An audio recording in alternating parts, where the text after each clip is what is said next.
I'm going to show you a 3-step evidence-based protocol to eliminate knee arthritis pain. Hey everyone, Dr. Jeff Pang here. I'm a sports medicine physician currently practicing in the San Francisco Bay Area, and I've helped thousands of patients get rid of knee pain, restore quality of life, and return to the physical activities that they love. The first thing we need to talk about is metabolic health and weight management. We now recognize that osteoarthritis is as much a metabolic disease as it is a wear and tear disease. Excess weight has a tremendous impact on your joints. Most people understand that carrying extra weight increases the load on the knees, but they underestimate just how dramatic this can be. For every single pound of body weight, your knees experience about 4 pounds of force with every step. So if you're 25 pounds overweight, that's an extra 100 pounds of force through each knee every time your foot hits the ground. Over thousands of steps per day, you can imagine how quickly that accelerates wear and tear. But this isn't just about mechanical loading. Body fat itself is metabolically active. It releases inflammatory signaling molecules called adipokines, things like leptin, TNF-alpha, and IL-6, which drive low-grade chronic inflammation throughout the body. And that inflammation weakens cartilage, it worsens arthritis, and it makes pain more intense. It also explains why people with high body fat percentages or metabolic syndrome often develop osteoarthritis in non-weight-bearing joints like the hands. People with metabolic syndrome, which is defined as having at least 3 of the following: a large waist circumference, high blood pressure, high triglycerides, low HDL cholesterol, or elevated blood sugar, consistently show worse arthritis symptoms, more cartilage degeneration, and more severe bone and joint changes. This is why improving metabolic health is a critical part of improving arthritis outcomes. Even if you're already at a healthy weight, these principles still matter. Plenty of people fall within a normal body mass index but carry a high body fat percentage, often called thin on the outside, fat on the inside. Visceral fat, the fat that surrounds your internal organs, produces 2 to 3 times more inflammatory cytokines than subcutaneous fat. That inflammation affects your joints regardless of what the scale says. And these situations can be harder to recognize, but you can get a rough estimate of your body fat percentage using a smart scale or online calculators. I like using the US Navy body fat calculator, but for the most accurate assessment, a DEXA scan is the gold standard and typically costs around $50 to $60. So that's the problem. Now, how do you lower body fat percentage, lose weight, and improve your metabolic profile? The foundation of weight loss is maintaining a calorie deficit, eating slightly fewer calories than you burn. You can search online for tools to estimate your daily caloric needs and aim for a few hundred calories less per day. But the key here is that we want the weight you lose to come mostly from fat, not muscle. That's why increasing protein intake is essential.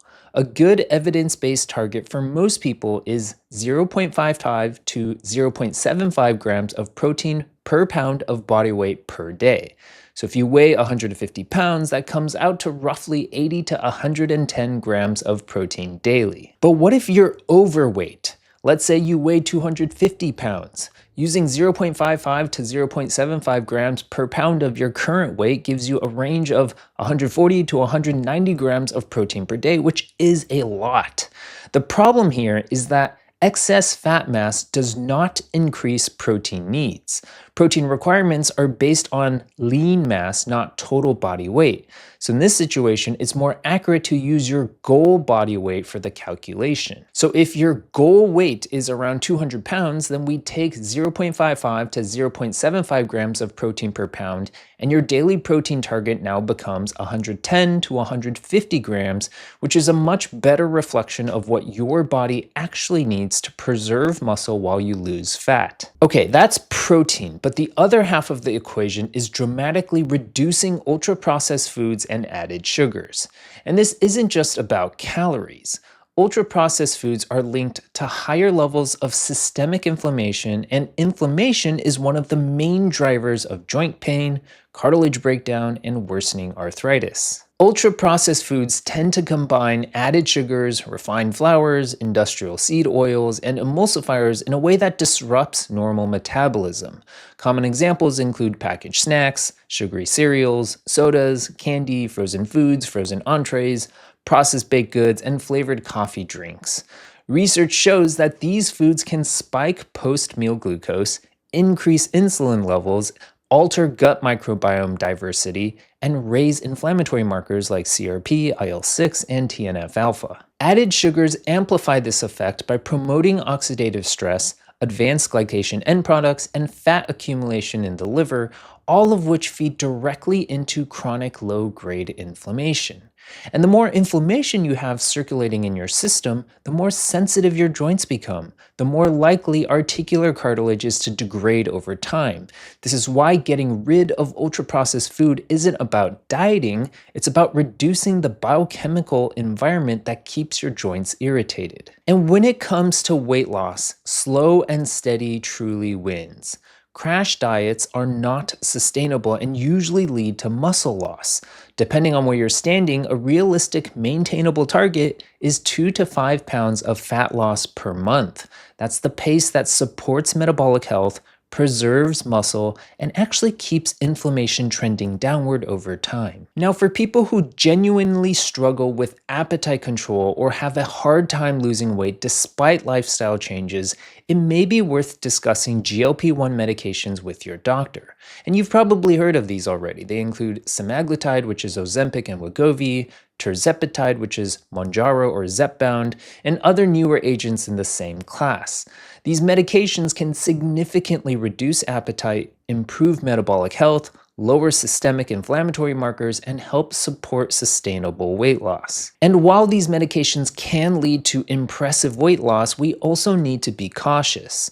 Without adequate protein and resistance training, people can lose a substantial amount of lean muscle. This is your muscle mass, sometimes 30 to 40% of total weight loss. That's a major concern because maintaining muscle is essential for joint health, mobility, and long-term metabolic health. So if you're taking a GLP-1 medication, it becomes even more important to prioritize protein intake and consistent strength training. I've had patients with severe knee pain, severe knee osteoarthritis, lose 40 to 50 pounds on these medications and go from barely being able to walk to completing a 5K. If they can do it, so can you. Okay, once you have a plan for weight and metabolic health, step 2 is to get pain and symptoms under control. The goal here is to remove pain as a limiting factor so that you can start to move and start to exercise. Many people struggle with physical therapy or a home exercise program simply because they hurt too much. And if you're one of these people, we need to address the pain first so you can actually participate in muscle strengthening rehab.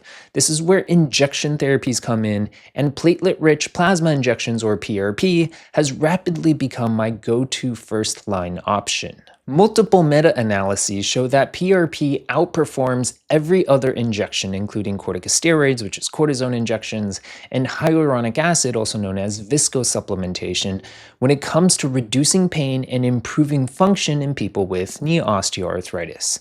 PRP works because it's your own concentrated platelets, which are loaded with growth factors and anti-inflammatory molecules. In an arthritic knee, inflammatory enzymes like matrix metalloproteinases break down cartilage and drive ongoing pain. PRP helps counteract those enzymes, reduces inflammatory signaling, supports a healthier joint environment, and even stimulates the knee to produce more of its own hyaluronic acid. This combination leads to meaningful and long-lasting improvements in pain and function.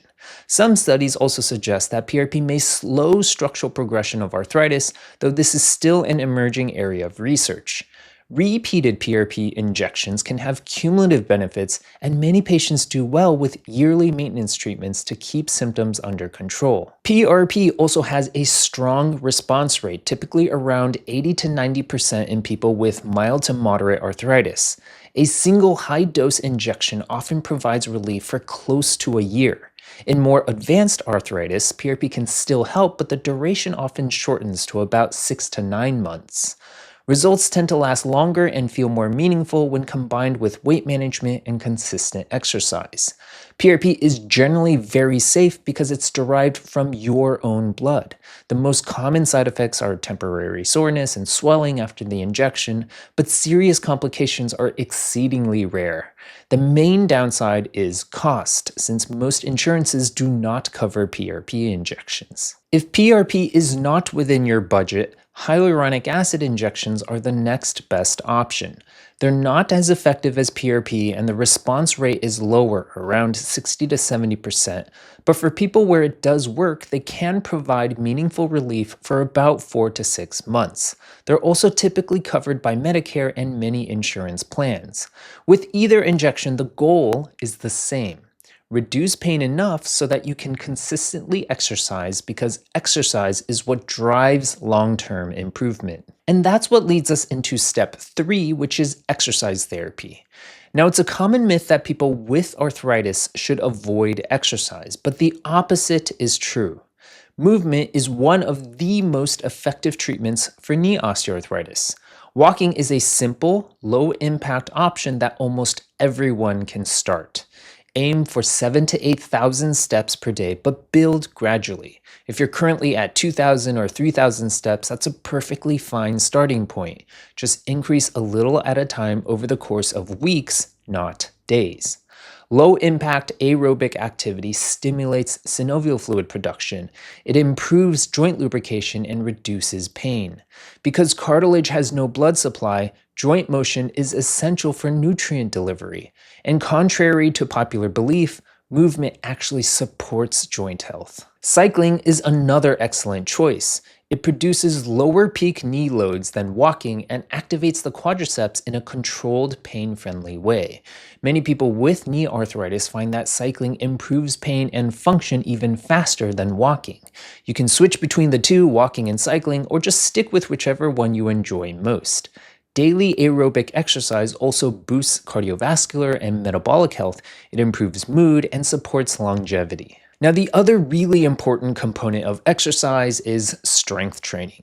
The goal here is not to become a bodybuilder, and you don't need massive muscles, but the goal is to create strong, resilient muscles that protect your joints. Your muscles act like shock absorbers, and the stronger they are, the less stress your knees have to absorb, and the lower your risk of arthritis flare-ups. Strength training becomes even more important if you're in a calorie deficit, because without resistance exercise, you'll lose muscle along with fat. Lifting weights sends a clear signal to your body to preserve muscle and burn fat instead. And once you begin strength training, you'll also need to increase your protein intake even more. Earlier, we talked about using 0.55 to 0.75 grams per pound as an excellent protein target for weight loss or general health. But when you're actively lifting, your muscles have a higher demand for amino acids to repair and rebuild after each workout. That's why the protein target increases to 0.7 to 1.0 grams per pound of body weight. This range supports muscle protein synthesis, prevents muscle loss, and maximizes the benefits of your training.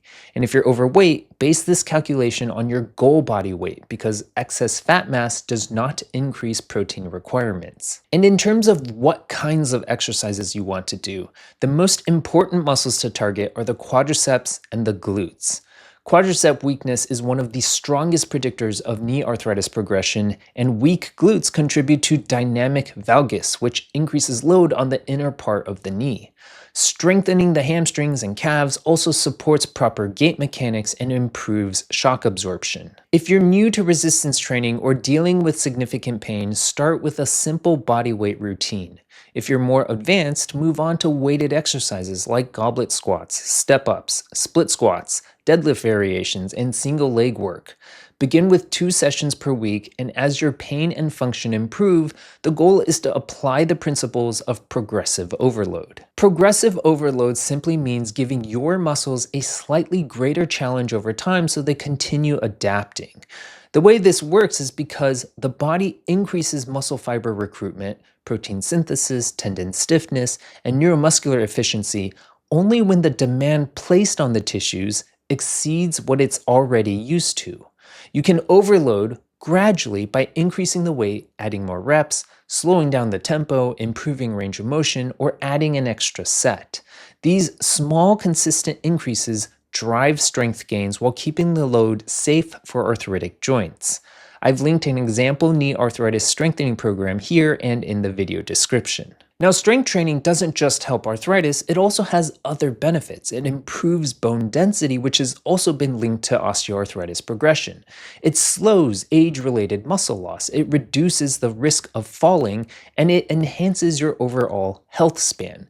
In other words, it helps you stay active, independent, and able to do the things you love as you age. Now, before we wrap up, I want to give you one bonus tip that isn't part of the official 3 steps, but honestly, it can make the other 3 work twice as well.